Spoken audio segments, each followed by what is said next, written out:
entire Ethereum community, and where we've seen really important developments in the last month, basically.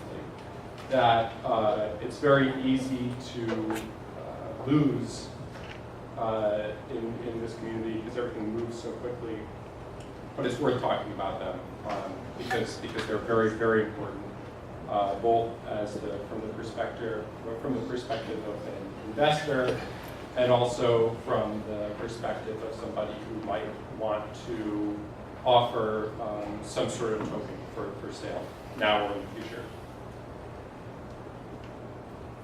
So if there's one thing that you could walk away from this presentation sort of remembering afterwards, it's the Howey test. The Howey test, the background is, it comes from a SEC lawsuit in 1946 where Howey was basically selling fractional investments in an orange grove, where you could buy a small part of the orange grove, and then Howey, by charging a fee, would actually run the orange grove and then distribute the profits proportionally back to you based on how many of these investment contracts you signed with him.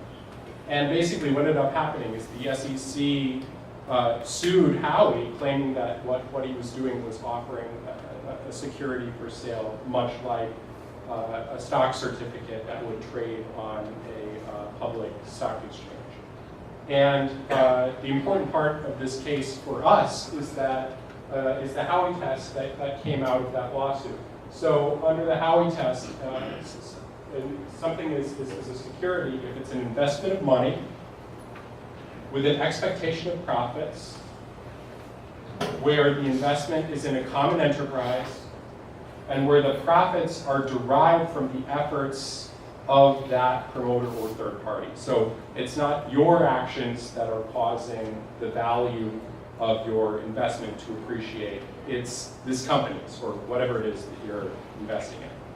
And basically, from 1946 until the present, this is the test that the SEC uses when it's looking at something new and it's trying to determine whether this thing is a security. And it's the same test that people in the Ethereum community should generally, it's the standard that we should be holding things to if we're wondering that same question. Now, like, there's a whole rabbit hole in terms of the semantics here. Like money, what's money? That's a whole complicated thing on its own. We've seen in the last month that the SEC is willing to consider Ether money for the sake of this test, maybe not for other things. Like the IRS considers Ether property, as we learned during the tax presentation 2 months ago. But at least for the Howey test, Ether can be money. And you know, common enterprise, we could have lots of debates about this. And in fact, there are more advanced topics on this that we could talk about, like private placements and the SAFT. But what I really want to emphasize in this test is stuff that's applicable to people who are just getting introduced to the Howey test and who are just investing in ICOs or considering it for the very first time and want to know what those risks are. Don't have imposter syndrome about this. You don't have to be a lawyer to understand the Howey test. In fact, a lot of people should be making independent judgments about whether assets are securities before they participate in markets for those assets. And a lot of those people will not be lawyers. But the test itself is relatively simple. So even if you aren't a lawyer, you can be just about as expert on this as anybody else.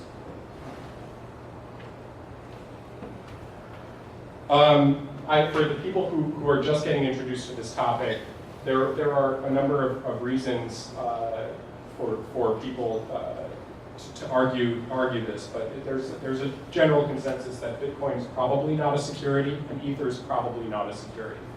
There are great articles on CoinDesk, and there's a great person who works for, I think, Point Center called Peter Van Valkenburg, who's published really great analysis on this, specifically for Bitcoin and Ether. So if we want to go into that, those are some really great resources to draw on. But at least since I'm here presenting my opinion to you, and I'm not a lawyer, I'm going to say that for the time being, Bitcoin and Ether are probably not securities. Can you just, in like 2 or 3 sentences, say why they're not securities? A lot of it has to do with common enterprise, and a lot of it has to do with immediate utility on the network for Ether, specifically, like the fact that you can use Ether to pay for compute cycles or the equivalent gas on the Ethereum network. And so it's not a pure investment contract, is what people generally seem to think. However, a lot of ICO tokens probably are securities under the Howey test.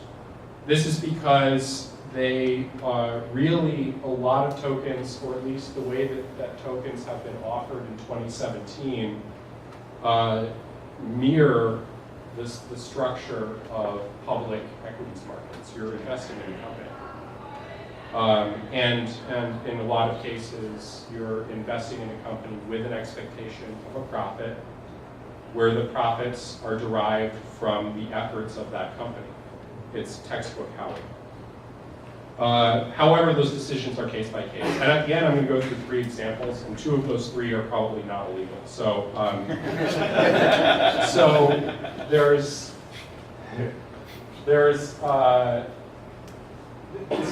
this isn't to say that if you come across an ICO, it's illegal. You really should do your own analysis and look at specific details of every project and how they market themselves. And then, it's worth noting that there is a way to offer securities for sale in the United States without necessarily, doing an IPO on NASDAQ that is still legal. And that is, there are ways of registering a security with the SEC. However, a vast majority of crypto projects in general, and a vast majority of ICOs are not registered with the SEC.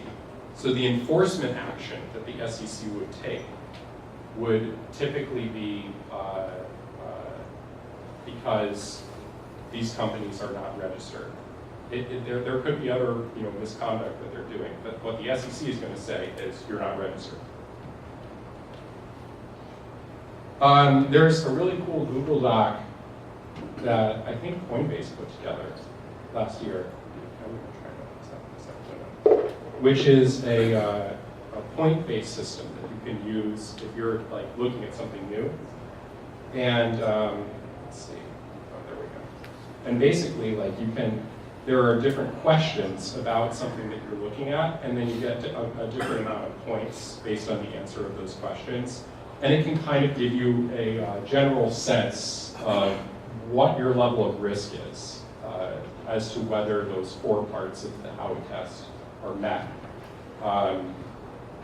So this is a cool resource. There's a lot of people looking at this right now. This thing has been in public for a year. Clearly, it's useful. So use it if this is of interest to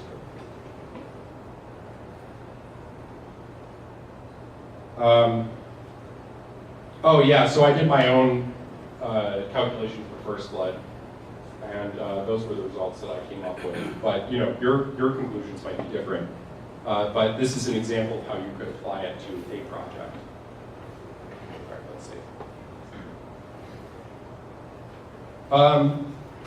It's also worth noting that selling an unregistered security to anybody is illegal. So these risks aren't just for people who are offering, who are creating tokens and offering them for sale to the public. There are also risks that you have to assess from the investor perspective, because selling an unregistered security to anybody is legal. And if you're dealing with a private placement, you still have to abide by laws for a private placement, which means you can only sell it to an accredited investor. So you have to make sure that your buyer, if you're going to sell this thing, is an accredited investor. There are a couple other questions here that I think are relevant if you're going to sell an ICO that you should really consider thinking about from an investor perspective. So we've never seen, up to this point, January 2018, a lawsuit against an ICO investor. But that's not to say that it would never happen if somebody is selling unregistered securities to other people. Okay, so I'm going to run through 3 quick examples. It's worth noting that these examples all happened in the last month. So that's, this whole thing is evolving really quickly. But yeah, remember, it's an investment of money with an expectation of profits in a common enterprise where the profits are derived from the efforts of a third party. All right, so the first one is Munchie. Here's the token model for Munchie from their white paper. Basically, they are offering some sort of a token that could be useful for rewards for visiting restaurants, and you can exchange it for different things, and restaurants can own it. But the token model actually isn't that important because Munchie developers may have argued that because you could do stuff like this, the token is a utility token, but their marketing was pretty scary. So they said 199% gains on one token at the ICO price. Top 15 ICOs of all time. Speculated that a $1,000 investment could create a $94,000. That is expectation of a profit, right? Actually, this is almost as bad as offering a profit guarantee. Not quite as bad, but it's pretty bad. And then, and on their blog, they said, as more users get on the platform, the more valuable your MUN tokens will become. And MUN purchasers can watch their value increase over time. And they would burn their own MUN tokens to increase that value. It was a case of really egregious marketing. And from an outsider's perspective, I might think that the SEC pursued an enforcement action against Munchie, which was actually filed on December 11th, so 1 month to the day from this presentation, because this was so egregious. The SEC doesn't want to lose one of these very first lawsuits that it files against ICO promoters. Like it wants every single case to be a slam dunk.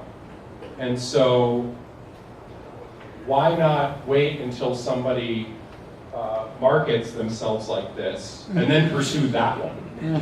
Let everybody else who's like relatively sane go, at least at the beginning, because you're definitely going to win this one. And I think that that's really what they were thinking. And so